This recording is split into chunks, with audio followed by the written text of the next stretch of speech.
Big stories, short time. Welcome to Story in Shorts 01. On his very first day at work, this caregiver poured boiling water on his employer's leg, just to test if the patient truly had no feeling. While feeding him, he got so distracted by the beautiful secretary that he ended up shoving food into the patient's eye, and he even complained that the patient's beard looked ugly, messing it up like this, and like this. Strangely enough, despite the caregiver's total lack of respect, the employer not only didn't fire him but actually seemed to enjoy it, offering a salary several times higher than normal. And somehow, despite being so opposite in personality and background, these two men eventually became lifelong best friends. The employer's name was Philippe, a billionaire at the top of the world, until a paragliding accident left him paralyzed from the neck down, and his wife lost her life in the same tragedy. Philippe had no choice but to hire a caregiver to look after him, and the high salary offer quickly packed the hall with applicants, all dressed to the nines, hoping to land this golden opportunity. Some from prestigious schools, some with countless awards, all trying their best to impress. But one man stood out from the crowd, wearing nothing more than plain white sneakers and a hoodie, and he was actually there just to get rejected. Bonjour. Je vais faire signer un papier. As it turned out, if Driss got 3 job rejections, he could qualify for government benefits, so he never planned to be polite to Philippe, mocking Philippe's taste one moment and making fun of his lack of humor the next. When Philippe asked Driss if he had any special skills, Driss even teased the secretary Magali right in front of Philippe, just wanting to get it over with and leave, which made Philippe both amused and helpless. Unlike the other overly cautious applicants, Philippe loved Driss's straightforward personality, so he deliberately told him to come back the next day to pick up a signed form. Little did they know, this tiny decision would change the course of both their lives. Driss had just finished serving 6 months in prison for robbery, and after his release, he had nothing to do except loiter around the streets. Back in the depths of the slum, Driss's home was a tiny apartment of just a few dozen square meters, crammed with 8 younger siblings, where even taking a bath was a struggle, and while their mother worked outside during the day, the eldest sister took care of them all. Even worse, Driss realized that his oldest younger brother seemed to be getting involved with local gangs, and while he wanted to step in, there wasn't much he could do, especially since he had just gotten out of prison himself. Late at night, their mother finally dragged her exhausted body back home, only to find her son, who had been missing for 6 months, suddenly show up, bringing nothing but a colorful egg that couldn't pay the rent and wasn't even worth a chocolate bar. The mother wanted to know where her son had been all this time, but Driss didn't want the family to know he had been in jail for his mistakes, and out of anger and helplessness, the mother kicked Driss out of the house. With nowhere to go, Driss returned to the streets, sharing cheap junk food with his buddies, talking about their wild and unrealistic dreams.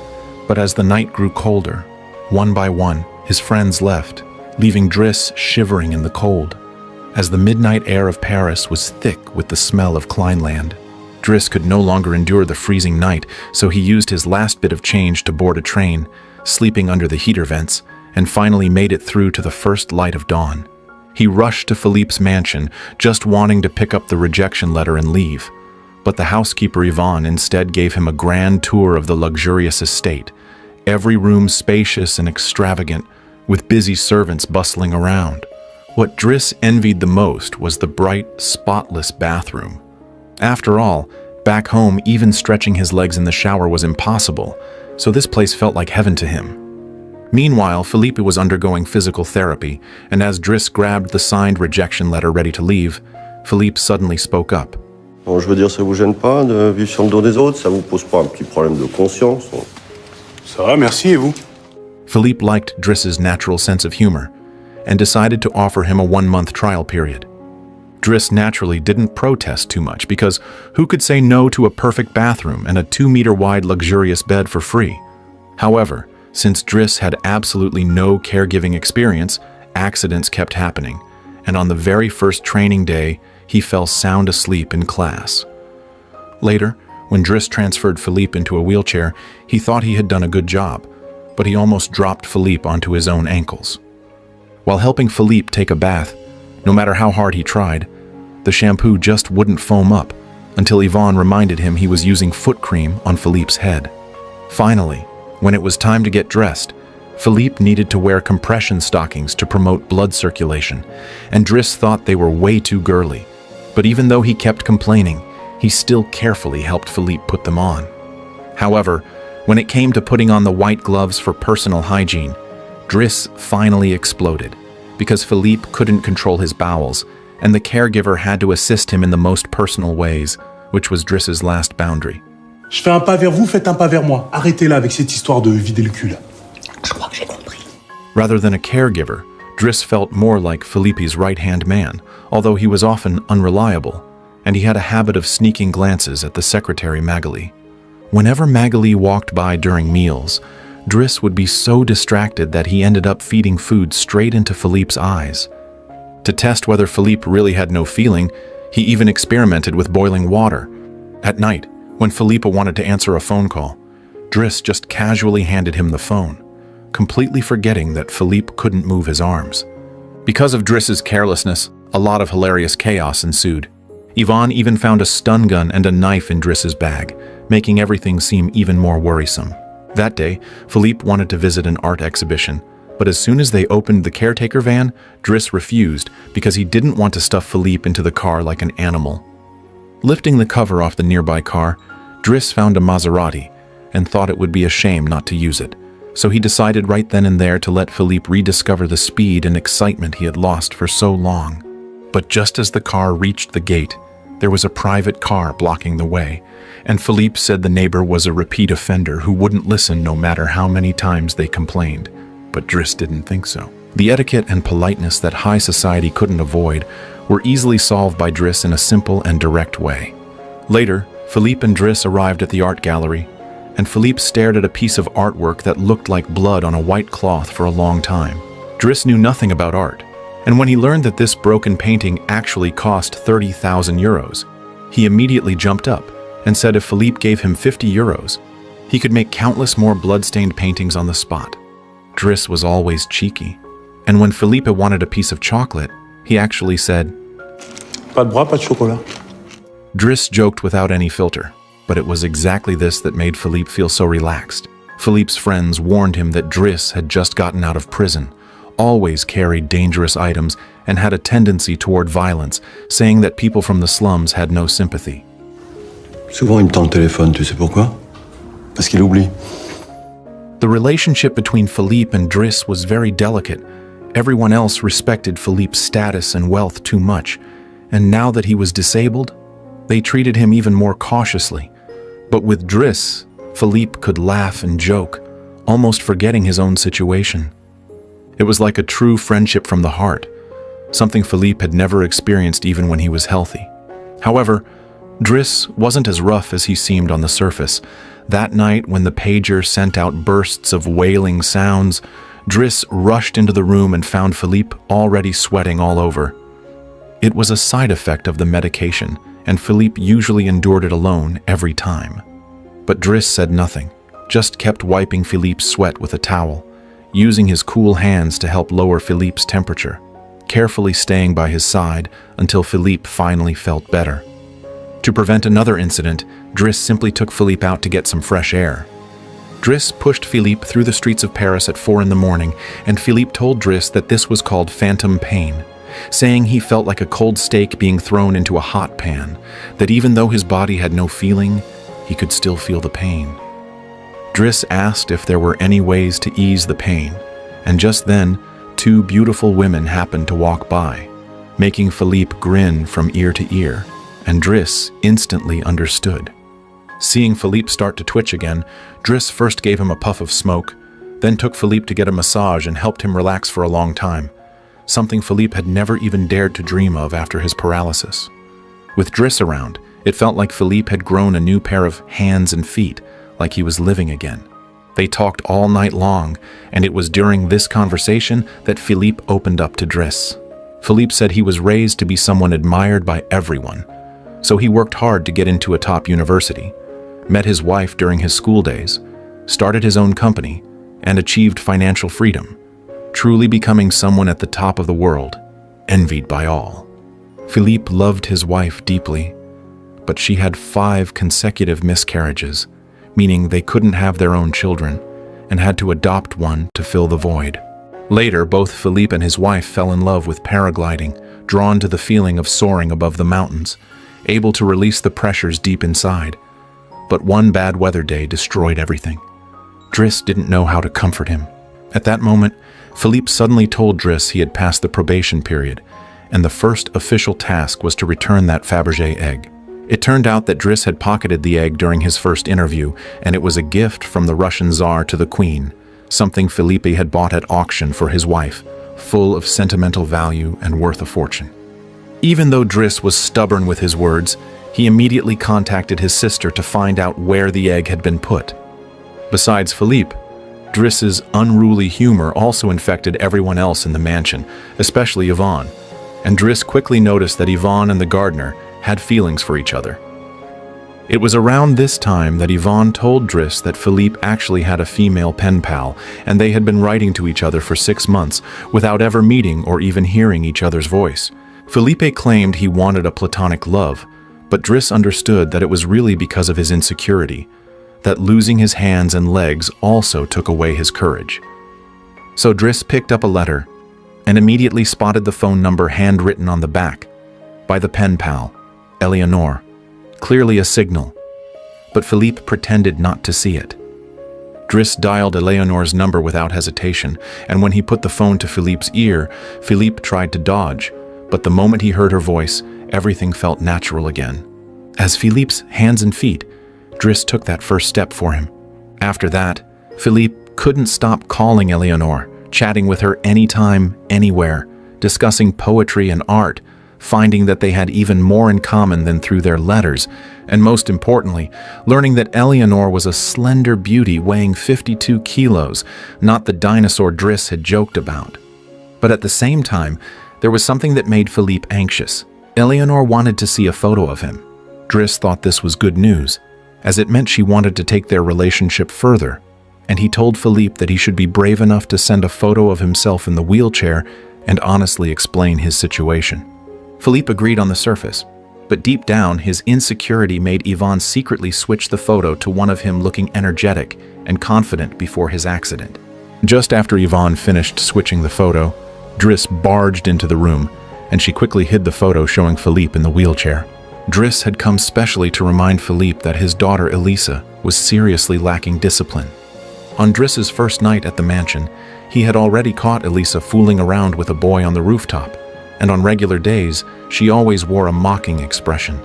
Driss didn't want to meddle at first, but just now, while he was trying his hand at painting, Elisa barged into the room without knocking, demanding to smoke and mocking Driss for even attempting to paint.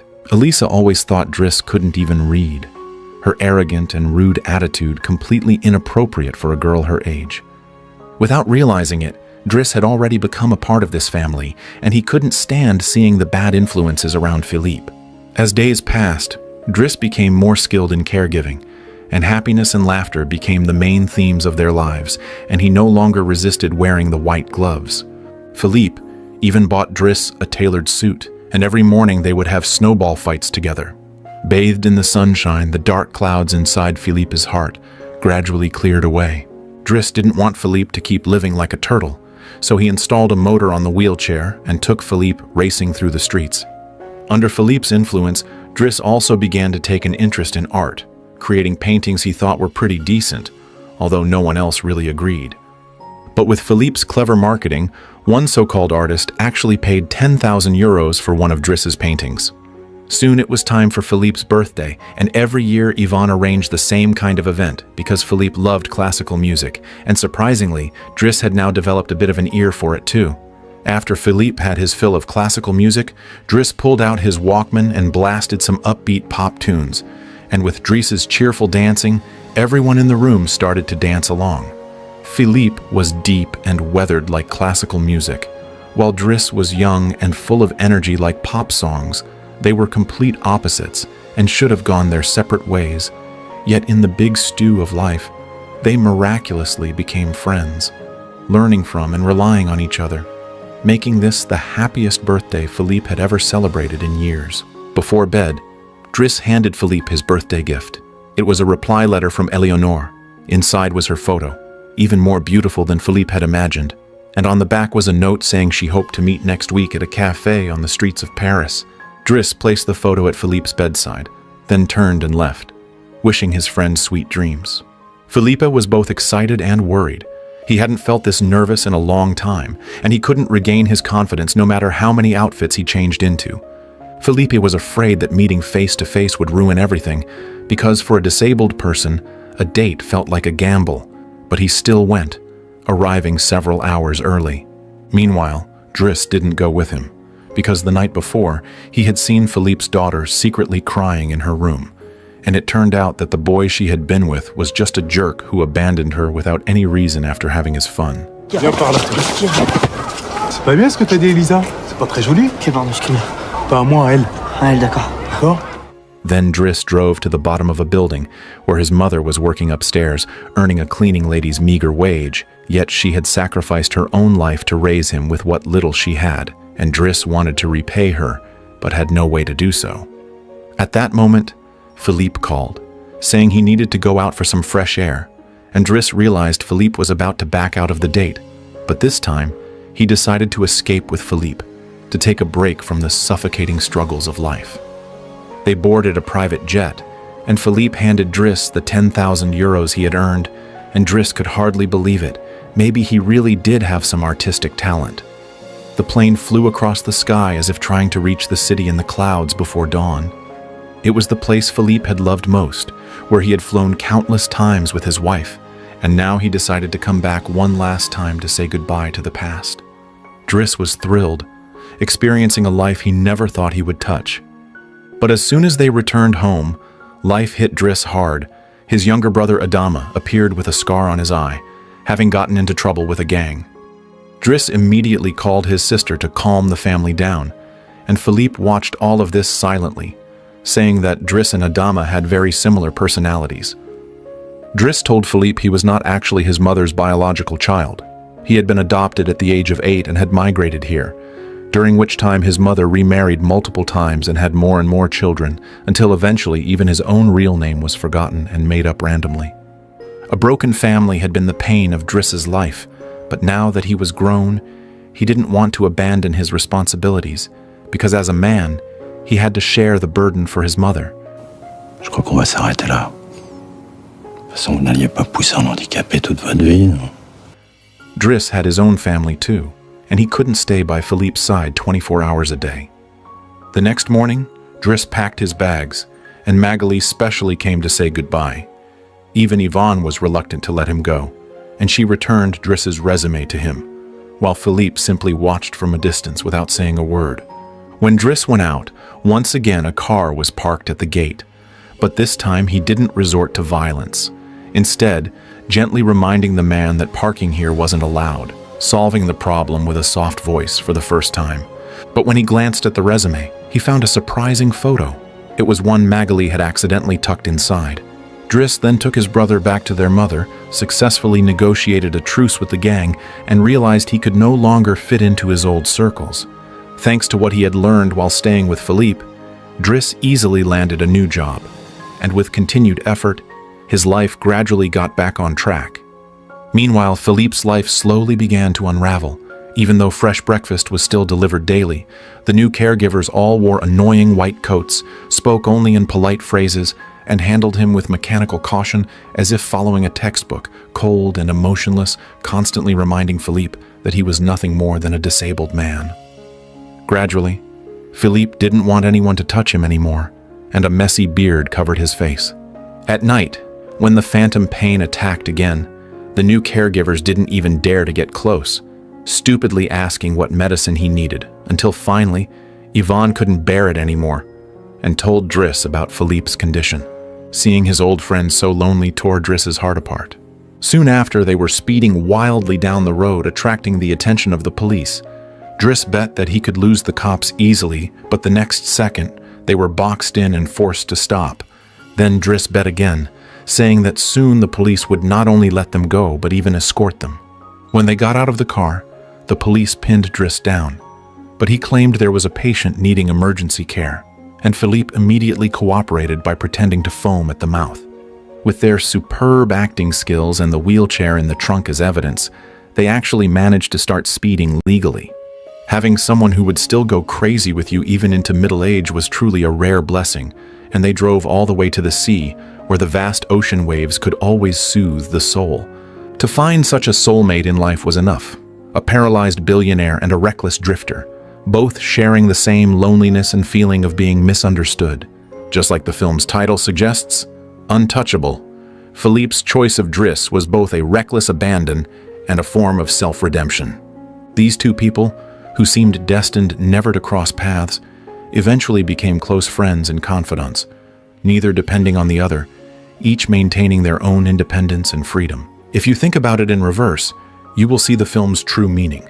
If you are willing to sincerely reach out your hand, you can touch the most precious things in life. Then, Driss stood up and returned the Fabergé egg to Philippe, and after that, he gave Philippe a gift, leaving Philippe completely stunned, until a familiar figure appeared.